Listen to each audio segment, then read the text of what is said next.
All right, I'm going to be honest with you guys. I watched this movie a week ago, and I really wanted to come up with a really fun intro, and I struggled really hard. I thought about starting off with some sort of story about Dan Patrick. Fuck you. Fuck you so much. I thought about maybe comparing it to other comedic mysteries like Woody Allen's Manhattan Murder Mystery or something out of here. I thought about reminding everybody how much Dew hates Jack and Jill or me talking about Dan Patrick. And then I gave up. And I said, well, what would Hubie say in this situation? And he'd probably just say, I'm Hubie Dubois. I love Halloween, and I hope everyone has a good time, which is kind of what I think we're going to do here. So let's just have a good time. I like it. I'm here with my best buddies, Uncle Dew over there. Hey, yo. Randy Kirk. Hey, everybody. I'm the Frage. It's no surprise that any one of the three of us, Uncle Dew, did not see this because he hates Jack and Jill, and therefore he hates Adam Sandler, and he hates fun. Did that play any role in you not seeing Hubie Halloween? Oh, absolutely. I've been burned by the Sandman multiple times, and we've seen an entire we did a series. Run. Yes, if you previously. If you haven't joined us for those in the archives, there are 3 Adam Sandler films. You, as an asshole, said, we got to watch Hubie now, and I went, God damn it. I did say that. I said, hey, did you see it? You went, no, and I said, you gotta. We're changing the name to that. That's what it is. So this is another one that you didn't watch because you were burned. Yeah, and it's on Netflix, and so I was like, God damn it, it's even worse because it's on Netflix. Sure. So what was your preconceived notion? Hated Jack and Jill. That was a long time ago. Well, right. Hated Jack and Jill. Not the podcast. Didn't want to see anything that was on the Netflix, the Sinister Six or whatever the fuck it's called. Ridiculous, which is another great movie. Ridiculous Six, all of that shit just looked, and here it is again, and I'm looking, I watched the trailer. Ridiculous Six is the one where Dan Patrick plays Abe Lincoln. Go fuck yourself. And you didn't see Sandy Wexler or No. The Do-Over? No? No, I didn't see The Do-Over. I didn't see Sandy Wexler until he started making movie with A-list stars like Jennifer Aniston. I did not get on the Netflix train of Sandler and Netflix. Got it. So, that deal's got to be almost done, right? Didn't you sign like a 6-year or 6-picture deal? 10 pictures. Okay. Because he just did the one with his 2 daughters, the bat mitzvah one. Oh, right, I didn't watch that one yet. I forgot about that. I'll be talking about that a little bit later. The daughters or the bat mitzvah? Both. Okay. And so, I saw the thing. He's doing a stupid character again. Yep. And I was like, motherfucker, back to this goddamn well. And so I was like, absolutely not. I don't want to waste my time on this piece of shit. And joke's on the both of you because I absolutely love this fucking thing. All right. Cat's out of the bag already. Yeah, cat's out of the bag. This was a fucking riot. I enjoyed Hubie Halloween. Holy fuck. All right. That's our show this week, folks. We will see you next week. First, hold on. I didn't open up the Liquid Death Life Water, our unofficial water. And then... How many Liquid Deaths are there now? There's got to be like 6 different boxes. There's like 8. And then... You're actually literally opening. You're two-fisting it right now? Yeah, absolutely. Got to keep hydrated while I'm keeping hydrated. I have no drinks right now. I have none. Zero drinks. Whose fault is that, Senor Coke? You're literally drinking one after the other. He's got one in and then the other one. Ooh. Water and a Hams. All right. Now, Rand, you had seen this. This movie came out during COVID, Halloween of 2020. Yep. So I probably saw it the weekend that it came out. Yeah, I don't know if when not the day. Netflix drops their episodes, but their movies. But I had seen it before, and I remember thinking back to 2020. I was actually excited for a Sandler horror. I'm using air quotes here. Okay. Horror movie because he's not really done that before. No. Not that this is horror, but I mean, Halloween, spooky. Little Nicky, maybe? Oh, see, yeah. And that's up my alley. Which I fucking hate. Yeah, Frage, I know that you're not into that. Yeah. But I kind of dig that. That was a little bit more humor. This one definitely had like horror overtones. Oh, like absolutely. The comedy, horror, a la Ernest Scared Stupid a little bit. Jesus. But I was excited for it, and when you brought it to the table here today, I was actually really excited about going back and rewatching it. So I didn't mind it enough to be excited to rewatch. Peek behind the curtain here, when we were discussing the Adam Sandler movies, and we were all talking about the ones that we hadn't seen before, Uncle Do threw out Hubie Halloween, and we considered doing it during the Adam Sandler series. Yeah. And then it would have been a different series if that would have it would have been. Well, no, it wouldn't, because Randy would have brought Hubie and I would have still brought Jack and Jill. But in a way that kind of sparked the idea of doing this series of Halloween-ish, spooky time of year October movies. Would you say our spooktacular scene? Yeah, I would not. But you might. I would. You did. I did say that. Would you say that? The only thing that would have made this movie better, Hubie, is if there was some David Spade and drag.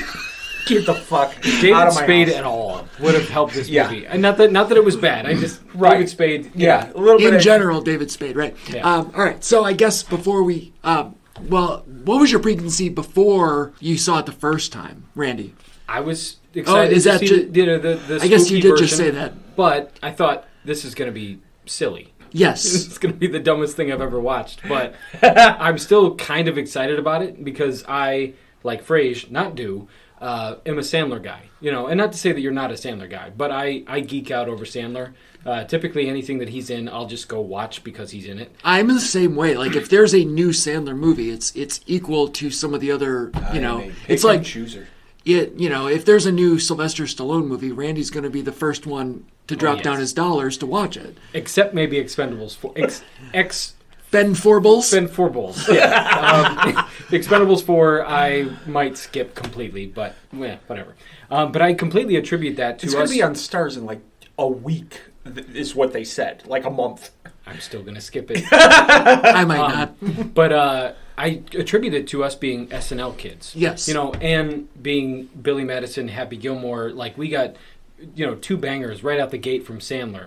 And SNL, Billy Madison, Happy Gilmore. And it's like, I'm a full-on Sandler guy at this point. And he could put out just the most complete dog shit movie, and I'm going to go see it. I do find it interesting, Rand, you being, slightly more than 5 years my junior, in the Sandler era of Saturday. That's a lot of years. In the grand scheme, it is, yeah. So old. I'm very old. Okay, go ahead. In the Sandler era of Saturday Night Live, I was 10, which, like when I think of Sandler, I think of me being 10 or 11, and Sandler and Schneider and Rock and Farley and Spade and Myers and Carvey, like that lineup, right? Which is an all-star cast. Probably, I guess, my favorite era. And I attribute that to be because I was 10, and you were 5, and I don't know how that translated to you. And I probably started watching in 94, 95. Okay. But I just had watched it, in syndication.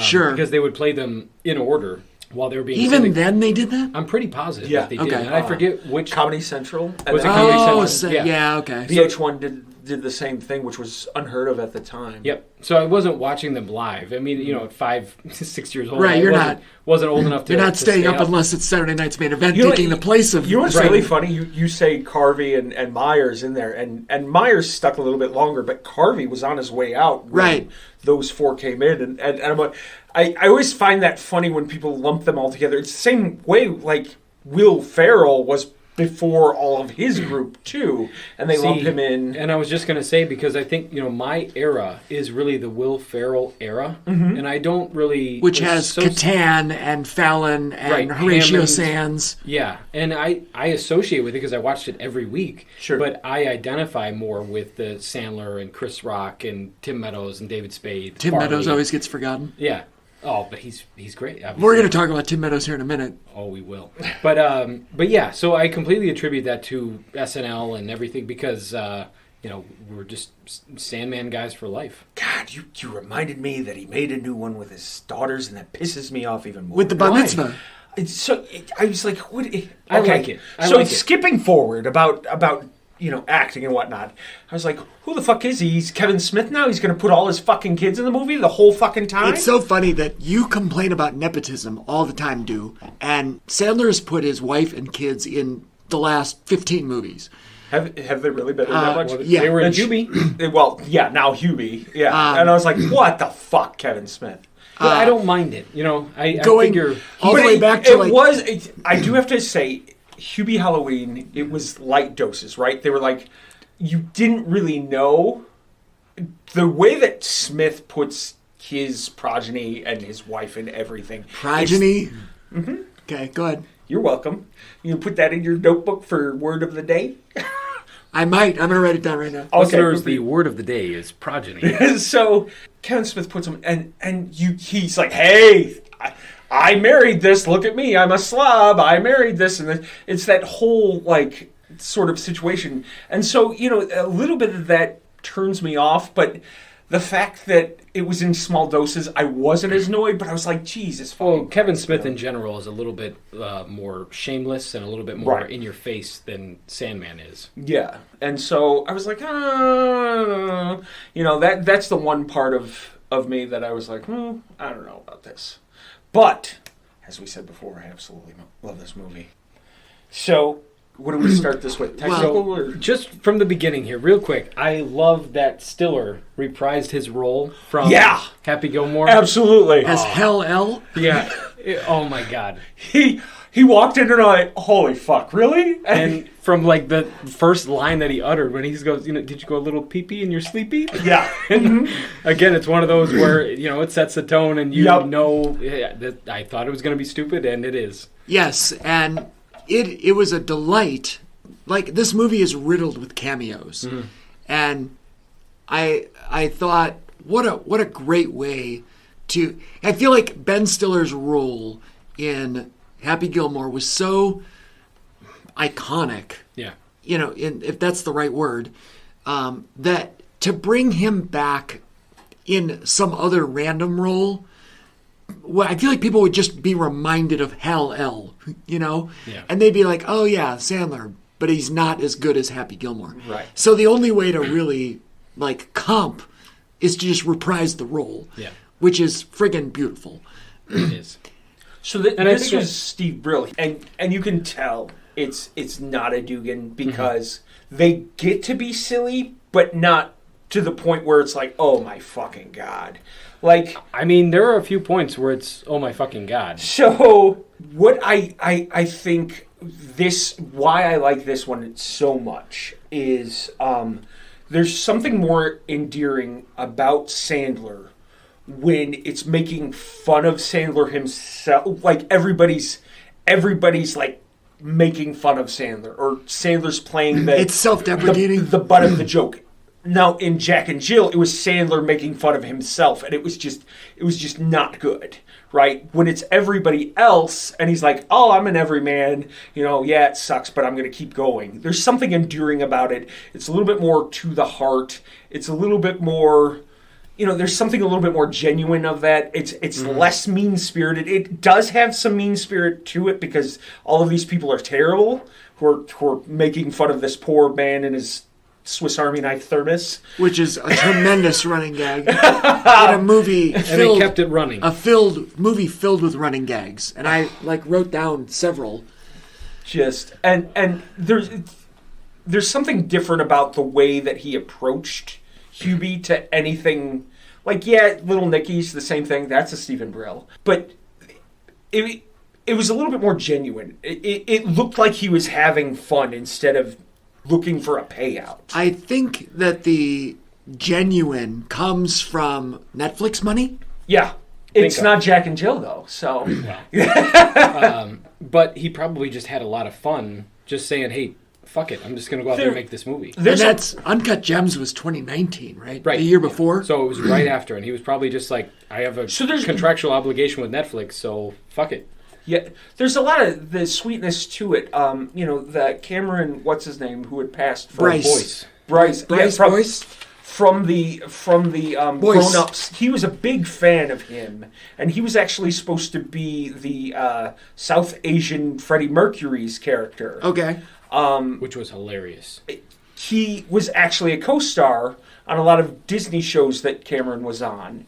They were on Jessie together. Right. A lot of the extras, all of the teens and so on, besides his daughters and the kid from Stranger Things, were all from these Disney shows that had a tie-in with this Cameron kid. I'd like to call your attention to the nepotism, because every single character in this movie like Kevin James's 4 kids are in it. Yeah. Like everybody's kids are in this movie. Yeah. Either in the food fight scene or wherever. It's on the Wikipedia. If you want to look it up, go ahead. There's an entire paragraph about it on the Wikipedia.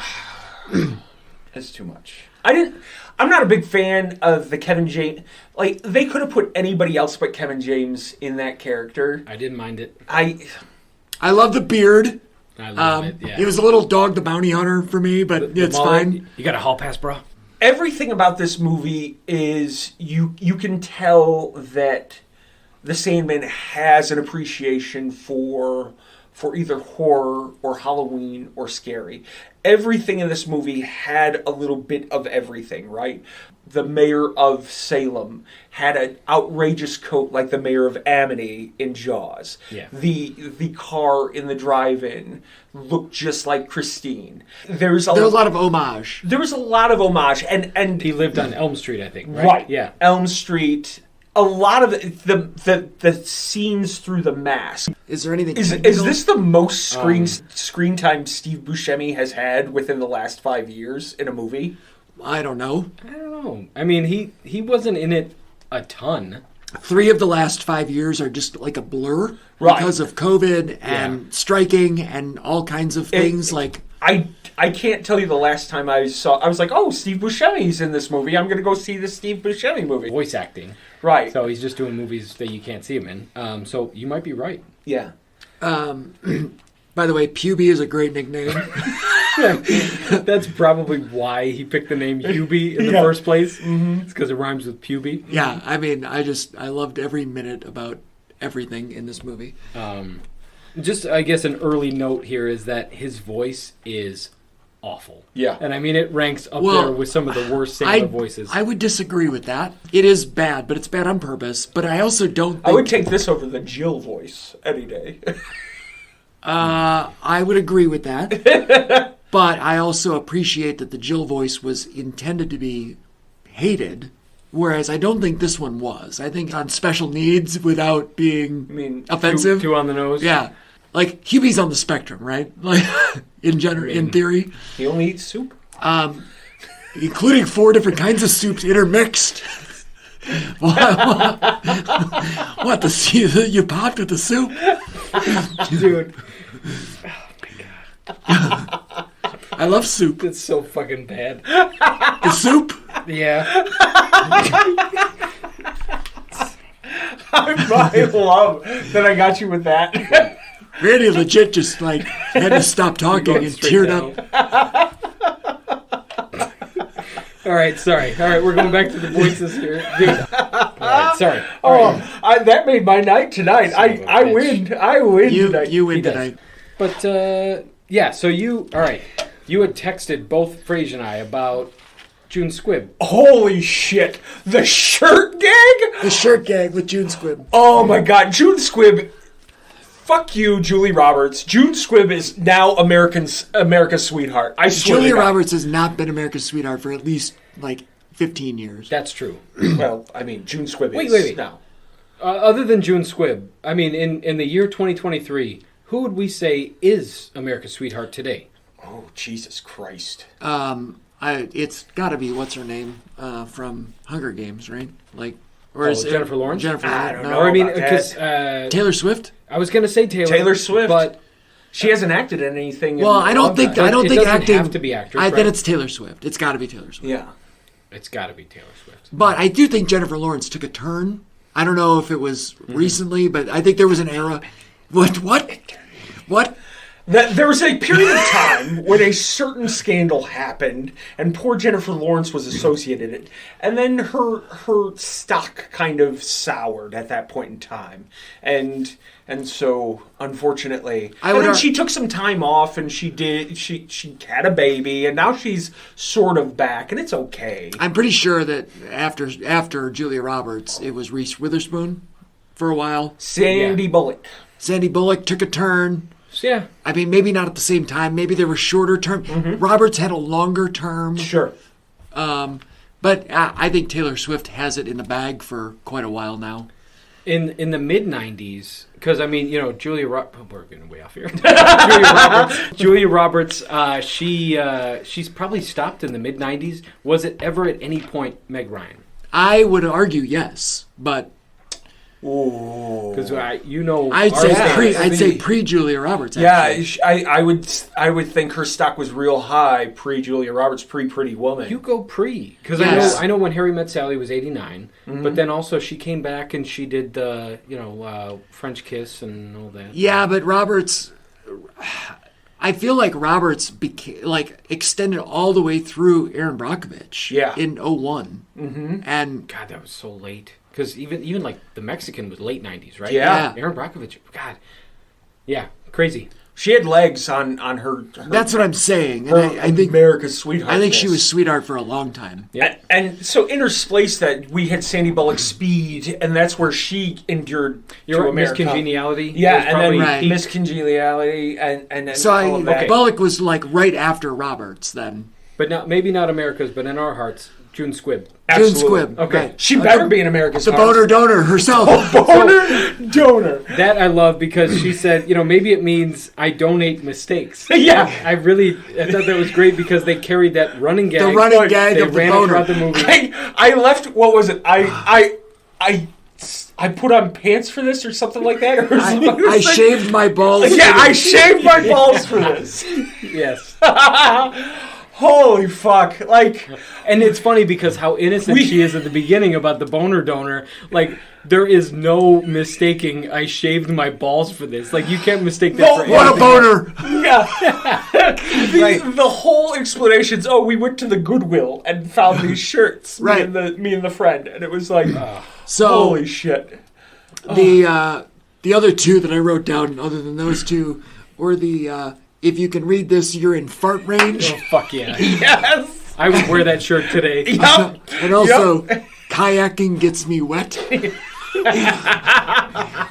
those were highlights for me on the June Squibb shirt. Come on, 90 years old. Let's put her into some fucking amazing shirts. Superb shirts. And she was a champ and went with it the whole time. Now, that's what I love about this movie. Squibb. Is a perfect example of how you do a running gag. Yeah.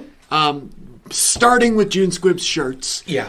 The extension of which with the boners, because Hubie says boner a bunch of times, especially in the party scene where he tries to break up the Halloween party, and the one person actually says he doesn't know what boner means. You're right. That's fairly late in the movie. Right. So it's a great extension of that. There's other running gags that go through like the Harley Quinns, which were a very popular. Holy fuck! I laughed so hard at it. It reminded me of that stupid SNL skit where they're at the marriage and the guy's wearing the Joker costume and Joker. And so I was like, it's going to be another Harley Quinn. There's another... And just the absurdity because everybody was fucking Harley Quinn and I was like, okay, that's funny. Real life because in 2019 or 2020, it was like everybody did it. And somebody else came out and they're like, oh, you're Harley Quinn too. By the way, one of the anchor persons in that scene was actually an affiliate anchor person, and because the affiliate said, "Oh, you were supposed to," your contract states you are only with us, they fired her. So she got fired for appearing in this movie for Hubie fucking Halloween. No yeah. Well, now does she have a film career because of it? Sandler better fucking make good. Well, you know what? Somebody else will hire her for sure. When you hear that story, I would hire her today. Yeah, I'm right. Yeah, but like that's kind of crazy. I did think that the running gag, if we're gonna just go down this trope, I feel like we're throwing the book out the window here. Well, I mean, Hubie Halloween throws the book out the window. Agreed. Yeah. One of the running gags is the one where he is in love with Halloween, but is overly frightened by everything. Yeah. Which I felt like that was the weakest of the running gags. Yes. In my opinion. Yeah. Not to say that it was bad, and not to say that it was overused. I just thought it was a little weird. But truly, you say him being a simpleton, Sure. You put yourself in a 3 or 4 year old's shoes, and that's exactly how they view Halloween. Yes. They are obsessed. They love it. They want to dress up. They're excited for the candy. But holy shit, are they scared of a haunted house? And right. I thought that it was well done. Yeah, there were instances where I was like, it felt out of place. Now, the only thing in place about it was that they continued the gag. Yeah, so sure. I gave them credit for that, even Yeah. though it was slightly misguided. Yeah, I guess that's the part that I mean that was, well done, was that they ran with the gag. Yeah. I was going to say the other running gag is the one where he's riding on the bike and people are throwing things. shit at him. Right. Yeah, I love it. He dodges every single one Which with ease. The brilliant thing is that no two items are repeated. No. One of them is a cinder block. Isn't there a tire as well? Yes. Oh my the god. goddamn eggs at the beginning was maybe the worst for me. Yeah. I The mean, worst as in the one that got you the most? Or the worst as in... no, just bad. Just Oh, bad. And then the fact that he shakes him up and he goes, Rocky Balboa style. I'm like, oh, this is awful. Yeah. But I'm still watching. Would it have been... Okay, here's a question. Would it have been better if the eggs were later in the movie and that gag had already been done a couple times? Maybe so. But it was still ridiculous nonetheless. Yeah. Well, yeah, sure. But I mean, I like it. The fact that it does make me smirk. And, he does say Rocky Balboa style, so... And Rocky is your favorite fictional character of all time? Yeah. So I'm in, but it was just so dumb. Now, see, this is what baffles me. It's so dumb. And Yeah. and really, this isn't that much different than some of the other stupid Sandler. But yet, you loved this. Yeah. I'm curious, like, what... Right. Is what this kind any of... more dumb than Jack and Jill? I think it's a little bit different. It's more charming, for Right. sure. Oh, Like I said, it's a lot more charming.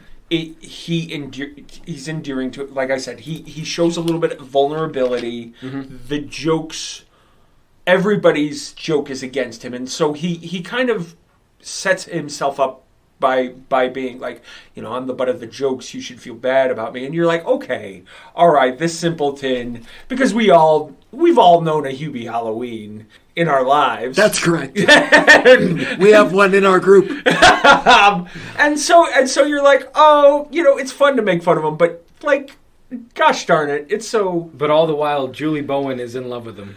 All right, this is great. A great segue. I thank you for Julie Bowen's segue. Because her character's name is what is it in this movie? Valentine? Veronica Valentine. Violet Valentine. Violet Valentine. Double V's again. My question is, when did this start, and why is it a thing? Veronica Vaughn. Billy Madison. Veronica Vaughn was 5 movies with the double V's. All right, what are the other ones? Veronica Vaughn, Vicky Valancourt. That was Waterboy. Happy Gilmore, which was also Julie Bowen, Right. was... oh, man. Yeah, I can't think of them. Pixels Okay. was the double V, and then this one. This is the 5th. Okay, and that's all of them? There wasn't another one in there? No. I don't think so. And what do we But know? he's always done the double letters. Right. Yeah. Maybe not the double V. The Stan Lee school of alliteration? alliteration, yeah. Yeah. Do we know... Okay, so it really isn't anything about the letter V. No, because Mr. Deeds, it was Babe Bennett. That Yeah. was Winona Ryder's character. So it's always the double. Right. So, Peter Okay. Parker, Sue Storm, so on and so forth. Got it. Clark Kent. Even though they're not the same letter, they're... Right. But anyway, where are we going with this? Julie- She was in love with him. Yeah, Julie Bowen, I think, was okay. She was a little bit more animated than Yeah, I liked her in it. than poor the former ex Mrs. Tom Cruise. Suri's mom. Julie Bowen was a little bit more animated. She was okay. She wasn't the best, and like she's coming off of that Modern Family wave, right? And she doesn't. I've never watched one episode of Modern Family. She really Is that fun. shocking? I quit after like halfway through. I quit season 4. But not Yeah, because I wanted to, just because I... You know who loves Didn't have Modern access to Family? it. Your sister. Oh my... Shout out to Jean. Possibly the biggest Modern Family fan of all time. So it started to get to a point where it was too much for me. Like the whole Dave Bianchi is fucking Phil Dunphy the entire time. Like Nobody knows what that means. We have a friend Yeah, that is a comp fourth for- season, it started to get real ridiculous, and I was like, I don't know if I can. I'm not laughing one time at any of these jokes at these episodes. I'm out. I laughed. But like 1 through 3, I was all for it. I think it was when they changed the Lily. New Lily's awful. So I'm not real familiar with Right. Bowen. I don't really know who she is, other than, Aside from being in Happy Gilmore. Like, yeah, she was the love interest a couple of times, but nothing really of merit in her career until Modern Family. Yeah. And so, like, Emmy nominated, I believe, for this. right. Yeah, huge deal. She'll never have to So work again. right, so she didn't have to be in this movie, but he was like, "Hey, you want to come back and?" Well, here's the thing. Going back to my previous comments in the Sandler series about how he's just got to like write down names of the most famous women, or a reprise. Like this movie's full of reprises. Well, it shows. Or he's got a Rolodex of the most famous people there are. Right. Well, Hey, it you want to work with me? shows you how much he's appreciated to work with, how many people enjoy working with him. That shows that everybody likes coming back to that well. Yes. We see it with So I have a question. Drew. We see it with. Is Adam Sandler the modern Woody Allen? In that, I mean, obviously different styles of movies, but has released one movie per year for the last 40 years or whatever, has a troupe, has people that say, I want to be in this person's movie, regardless of what the movie is. Yeah. I think it's different. I can see the point of view. Sure. I think it's different, though. I think where Woody Allen, they want to be in it again and again because of his technical style and because of how simple he makes his movies. I think it's Sandler because of how much fun it is. Well, I think they're different styles of movie, but I'm saying I don't think it's style in nature. I think it's gaining a genuine friendship with these people. I don't think like Alec Baldwin is best friends with Woody Allen. I don't think Scarlett Johansson is best friends with Woody Allen. Right. I think, like, we have seen in pictures, these people tend to flock together outside of their normal work. Well, yeah, they're all best friends. Right. And so that says something where he's likable enough and it's such a genuine time to make a movie. I liken it, Sandler. I liken Sandler to working with like a Rob Zombie because it's not that he's Hollywood elite, even though Sandler is. Right. But it's because it's somebody that you actually want to work with. Yeah. You're going to go, have a good time on this project. You're going to work with some good people.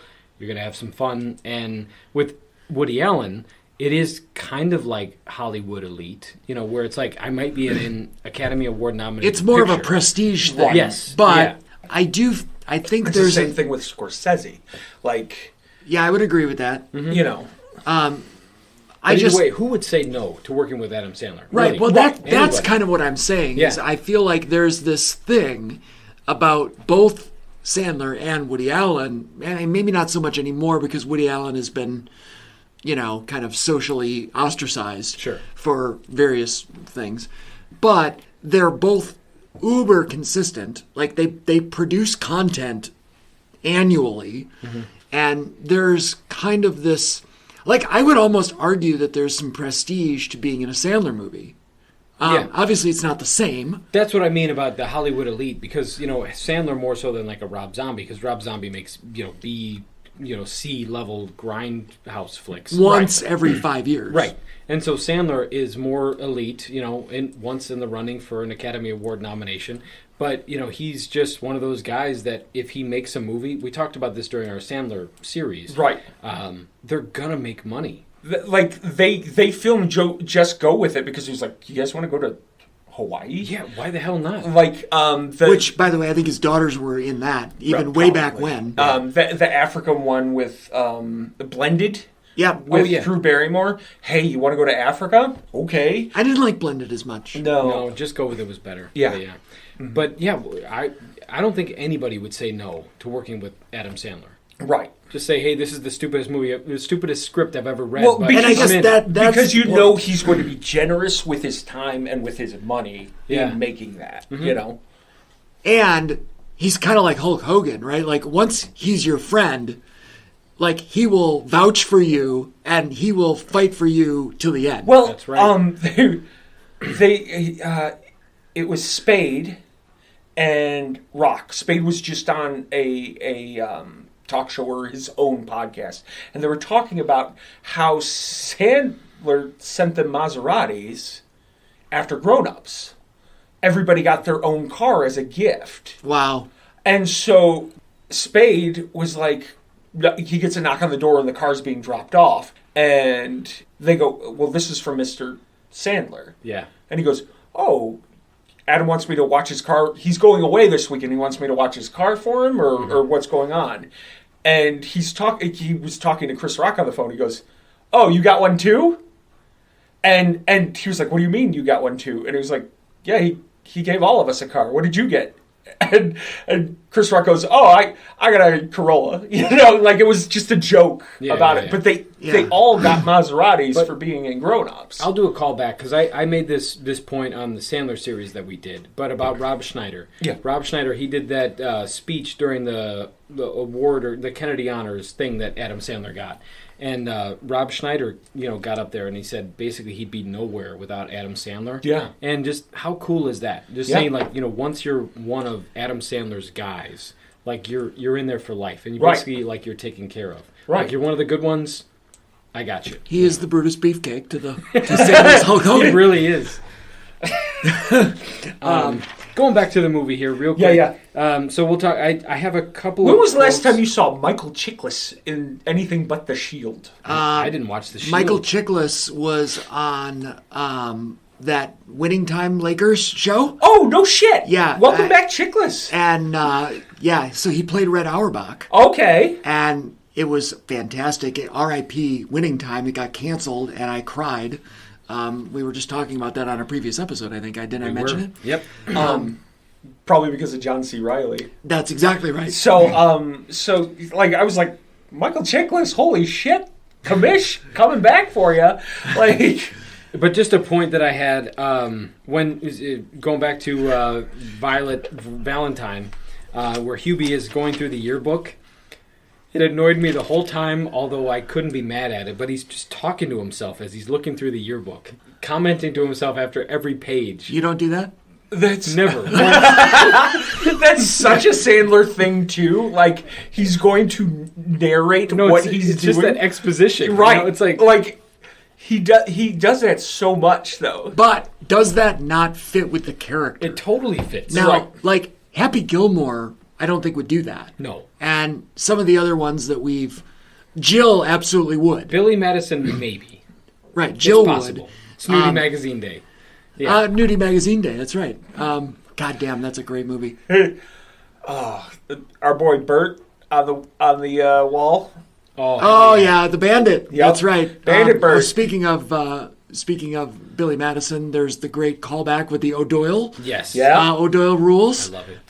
It's another great, it kind of shows that all of these movies You're gonna get it this time, O'Doyle. Like, yeah. they're like all in canon, right? Yeah. So like Hubie Halloween takes place in the same world. Yeah. O'Doyle walking out with a suspicious amount of eggs. Yeah. Yes. I like it. That was right. That was so great. And how just intrinsically, genuinely kind-hearted Hubie the character is. Yeah. And how, the fact that the police don't want anything to do with him. Right. Because he just overly reports. He's an over-reporter. Yeah, he is. Shout out to Kenan Thompson. His Yes. first time. Oh, hell yeah. First time in a Adam Sandler movie. He's Probably paid not his his last. dues. Yeah. Probably not his last. I hope that Kenan comes back. I would watch Kenan in every movie. I would too. The whole him and Sandler. Throwback to Heavyweights. Was Yeah. that his first movie? I'm pretty sure It might have been Keenan's first. Ducks 2. Well, Oh, you're so right. The Knuckle Puck. so Stephen Ducks too. Brill Damn it. did the Ducks and Heavyweights. So There's some other great cameos in this movie, and it's hard because Sandler does this cast of thousands, Yeah. and they're all famous, right? So it's hard to differentiate what is a feature role, quote unquote, what's a cameo, and what's like a role, right? Right. So, I wouldn't necessarily call what's her name Maya Maya Rudolph. Maya Rudolph. See, you knew. Yeah, got it. I wouldn't call Maya Rudolph a cameo because it was like a role, right? Yeah. Yeah. But Colin Quinn was a fucking cameo. He kind of had the same cameo as I love a sneak in Colin Quinn. Say it. Colin Quinn has really, I mean, okay, so Colin Jost is a great host for Update. Yeah. Okay. Dare I say that I like Jost better? Like, let's go backwards in canon, right? Yeah. So Fallon, I like Jost better than Fallon. Mm-hmm. I think everybody's better than Seth Meyers. Mm-hmm. Yes. I think that Tina Fey was fantastic, but prior to her, it was like the Colin Quinn show, and then there's Norm. Hell yeah. Norm might be my favorite. Well, anyway, my point here is that Colin Quinn was fantastic as an anchor. Again, this is what makes comedians good, is their delivery, right? Okay, so Colin Quinn, great cameo in this movie. Huel from Breaking Bad, another great cameo. I'm so glad you brought it up. Okay, go for it. Go ahead. No, because he had a quote. Because he was talking to, was it his sister? Yes. That he keeps talking to? Yes, with the pig. But he says, at least my mama didn't stink up the bathroom so bad that we had to throw away the shower curtain. I thought that was so funny. I paused it. That's a great fucking line. I love it. You had to throw away the shower. I don't know what the guy's name is, but he'll always be Huel from Breaking Bad. I agree. I actually wrote it. Huel. So did I. Let's see. Who else has a great cameo in here? Dan Patrick. So, I thought you were going to say it 2 fucking people ago. Fuck you. Okay. Get the fuck out of here. Well, I know you hate when I talk about Dan Patrick. I don't even want to tell the fun fact now. Okay. Go for it. Okay, then tell us. So well, you got to say it now. Bated breath and all. Please tell us. And all. Please tell us. What did the great Dan Patrick say about being on? I'm dying. Hubie Halloween. Well, yeah, I don't know. He's so in the scene. He's the principal or whatever of the before He's the principal. And the shit hits the fan, right? And he yells out the line, "He's a human being." I laughed at that too. So that's an ad lib. You like Dan Patrick. I did made laugh at that. Yeah. First of all, I paused and went, "Oh fuck! I get to hear about this motherfucker." And then I unpaused and went, "Okay, go ahead." That was an ad lib. So shout out to Dan Patrick because that is a great line and it fits so well. It fits so well. Yeah. And so I love that. Dan Patrick's been in like 22 movies. No. You didn't remind us about the 22 films of Adam Sandler. Well, this is another one. The last fucking get over it. I think to this day, The Longest Yard is my favorite Dan Patrick cameo. That was the first one. I think it's my favorite. The mustache. Because he gives him the high five. He makes fun of the other cop. Adam Sandler makes fun of the other cop for having the hobbit ears or elf ears. And Dan Patrick gives him the high five. It's still my favorite, I think. You're out, really, of all of them, that one's your favorite. Pretty sure. Yeah. Well, you're agreeing. That's the No, absolutely not. I fucking hate it. I'm just trying to move the fucking progression off of Dan fucking Patrick. You didn't see The Ridiculous Six? No! Oh yeah, the Netflix. Yeah. Okay. Dude, it's funny as fuck. Nope. And well, when we cover now, Westerns, wait a minute. When we cover Westerns, we cover Westerns, Dude, we will. There is enough fucking Adam Sandler. I love this running gag. Movies that we could do Adam Sandler series part 2 next year, the same fucking time. Well, no, because Randy and I are out. We've seen all the rest. Has Sandler done a period piece? Ridiculous Six, I guess, is the only one. So, all right, if we do Westerns, I'm bringing that to the table, and then we're going to talk about Dan. Now we're not doing Westerns. As Abe Lincoln. Here we go. Westerns. Melissa Villaseñor is a great cameo in this movie. She is so funny. She could just read the phone book and I laugh. I agree. Shaquille O'Neal's wife. Oh my god. Dude.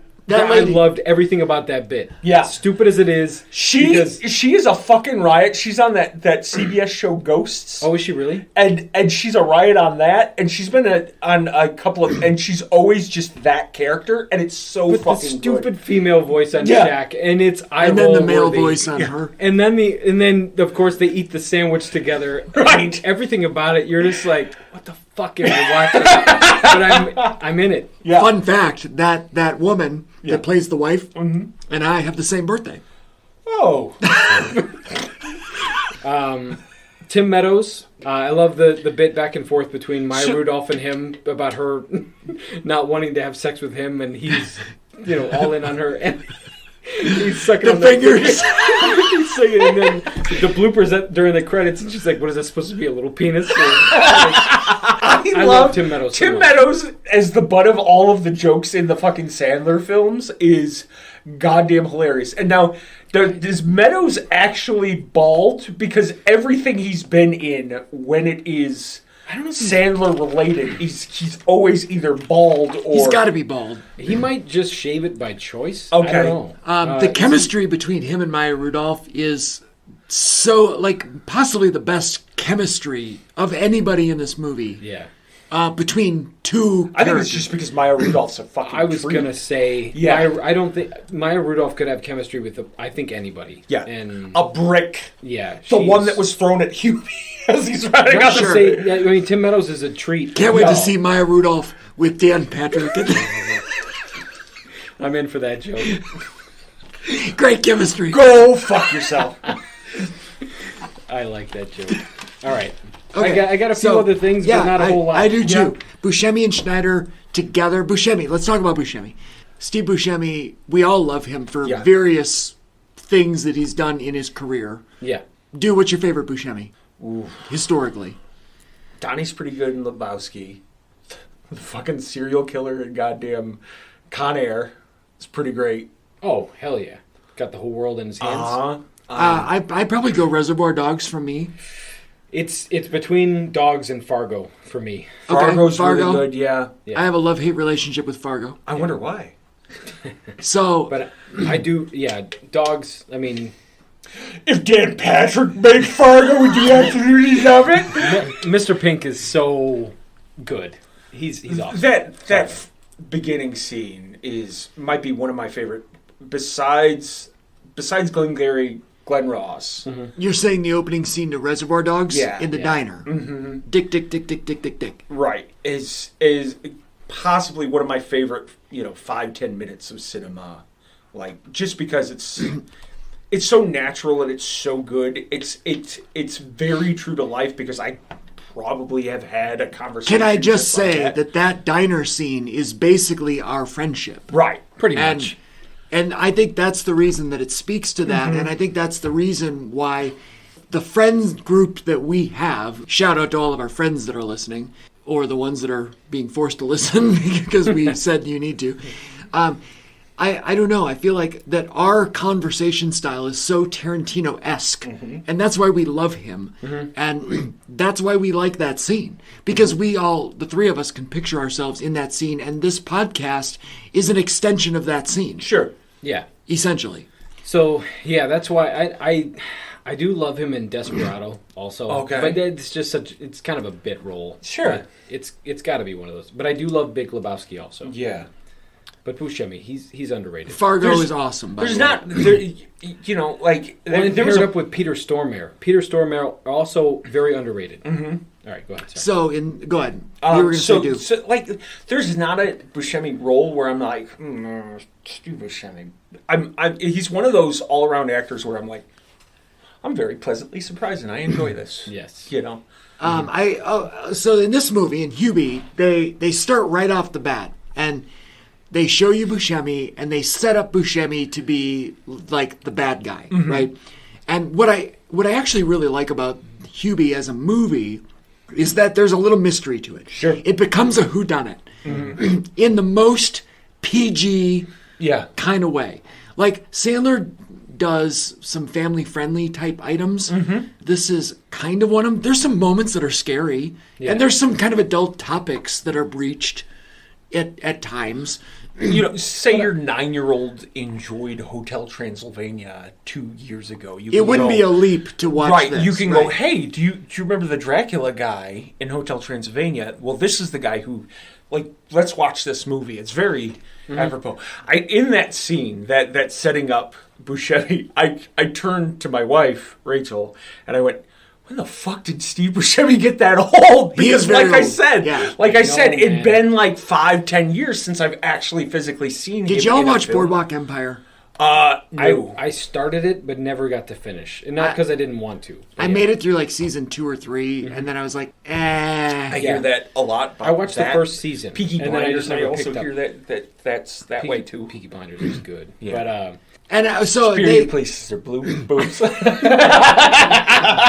yes. I'm in. They set up right off the bat that there's like this escaped asylum crazy person. Yeah. But then they make Buscemi out to be like maybe that person. Right. But then they clearly make it where he's not. Yeah, too early. Too early. Yeah. But I'm okay with it because he has his own story. I think it's funny because everybody is smarter than Hubie at that point in time, because Hubie's like, oh, he's a werewolf. He lives forever. And so everybody's like, don't be a fucking idiot. It's not the guy. We've seen the guy in the suit with the mask, and it's like we know Michael it's Myers, not him, right? Like, but I appreciate that they made him out to be the werewolf so early, and he's pooping on the tarps in the basement. right. He's like, oh, is that your poop? Yeah, it's stupid. Everything is stupid, but it's all so good. It is good. And then when you get the end and it's Rob Schneider under the mask, and turns out that Buscemi is also escaped and also crazy. I was very surprised that it was Rob Schneider. I really was.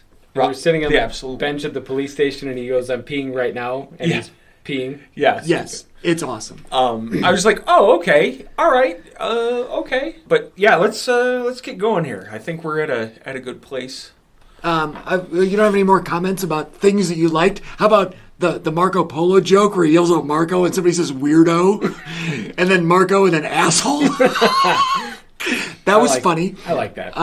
The only other quote that I had was, I think it's Hubie going into one of the houses, and he says that he has to go to the bathroom, and he asks if it's a big toilet because he has a lot to do.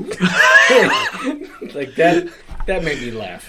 How about at the end, when everyone's tied to the tree, and Tim Meadows claims that Hubie has nice hair and sex hope? Oh, yeah. Damn it, that made me laugh hard. There's something so just genuinely, like the message of this movie. If we're wrapping up. Yeah. Okay. The message of this movie being, be kind, is such a great message. Mm-hmm. The world really does need more kindness. Yeah.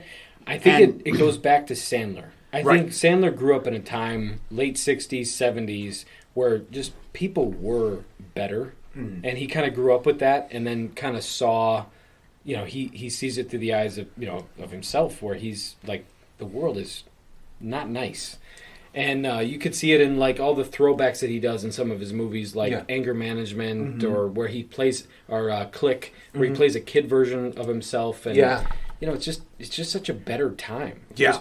Even Pixels. Be nice. Yeah. Right. Be a nicer version. So I give this a 7.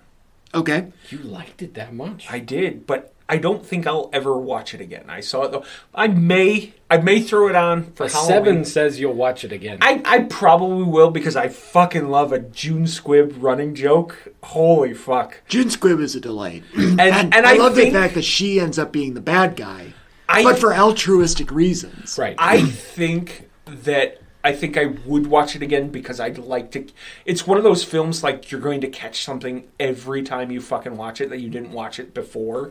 And I think that's what I can appreciate about this one itself. And so I may watch it again. It's just fun. And like you said, like 8 years old, 10 years old, you're going to watch it with your kids. Mm-hmm. It's a fun, family-friendly movie. I watch it with my kids. I'll probably watch it with your kid, but sure. Mace was 13 when this came out, but he easily could have watched it at 8 or 10. Sure. Did he like it? Yeah, he liked it. Mace is a big Sandman guy. Yeah, I could see that. So yeah, he was him and your sister run. But pretty parallel with that. How does he feel about Modern Family? I'm kidding. But big fan of King of Queens. Nobody likes King of Queens like their mother, Gaga. Jerry Stiller itself, my God. Where were we at here? Ratings. I did 7. What is yours? So because I can realize that it may not be a great movie, but I'll watch it again. I enjoyed it. I laughed. I appreciate it. I still gave it a 4.5. Wow. Really? That low? Yeah, because it's bad. It's bad. It's a bad movie. Right. But I disagree. Being bad doesn't mean I don't like it. Right. There's a difference, because I can see that it's just complete dog shit. But I have fun watching it because it's, I don't know, though. I was really feeling the season because I am very generous this time of year. You're generous. Yeah. It's pretty bad. I also feel like both of you are way more reserved with your numbers, like in life. Like, I know that you like movies, both of you. Yeah. I know that you like a lot of movies and would give them 7, 8, 9, 10 in a regular. Like, I feel like if I've got 10, a lot of 9s. If There's 10, very few 10s. If 10 isn't achievable, it shouldn't be on the list. It shouldn't be an available number. I'd give a lot of 10s. I would too. 8s and 9s are reserved. And I don't think that 8s should be... I gave this movie an 8, by the way. Wow. I love Hubie Halloween. I love Stupid Sandler. I shouldn't say that. I don't love Stupid Sandler. I feel like there's a place for it. I think this is the lane. Like, this is the right amount of stupid before it gets too stupid. And I don't think that it should be... Just because I gave this an 8 doesn't mean that something else shouldn't be also an 8. Right. You know what I mean? Shawshank. Well, Shawshank's a 10. Right, but I just mean like a dramatic movie. Right. This academic achievement, Right. Academy Awards. Absolutely. Yeah, that could be an 8. It's right up there with Hubie Halloween. Right, and I'm not saying that clearly it's a worse movie than something, but I don't know. I guess when I give it an 8, I'm ranking it against other Sandler movies or something.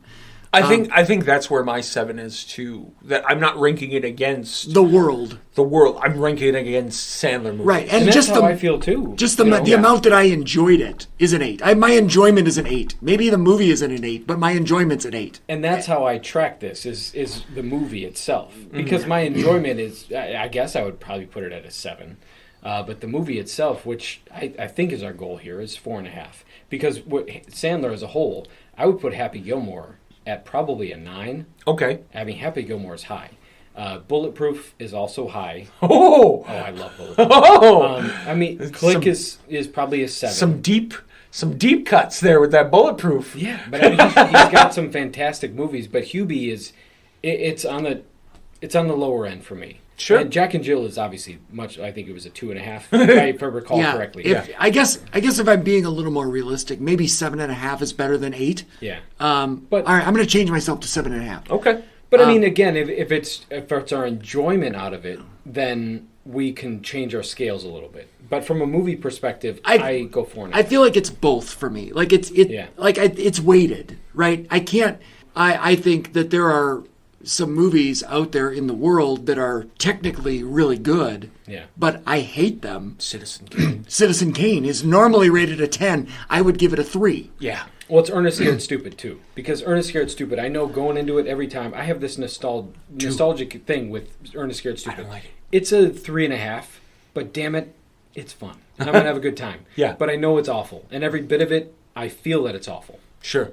Yeah. So, all right, I'm going 7.5. Okay. I drop a half a point. All right. So, where can they find us in the blogosphere, the World Wide Web, and whatnot? Well, pretty much if you throw a dart, you can come across some social media that we're on, whether it be the Facebook or the Instagram, which is, what do we say? Two underscore the underscore table underscore podcast. Or really just follow us. We got a link tree out there. Yeah. So anywhere that you can find us, we've got a link tree. YouTube, like and subscribe. So hit us up on the link tree and find us there. We're getting real close to Halloween as we drop this, so we've got one more next week in this particular series.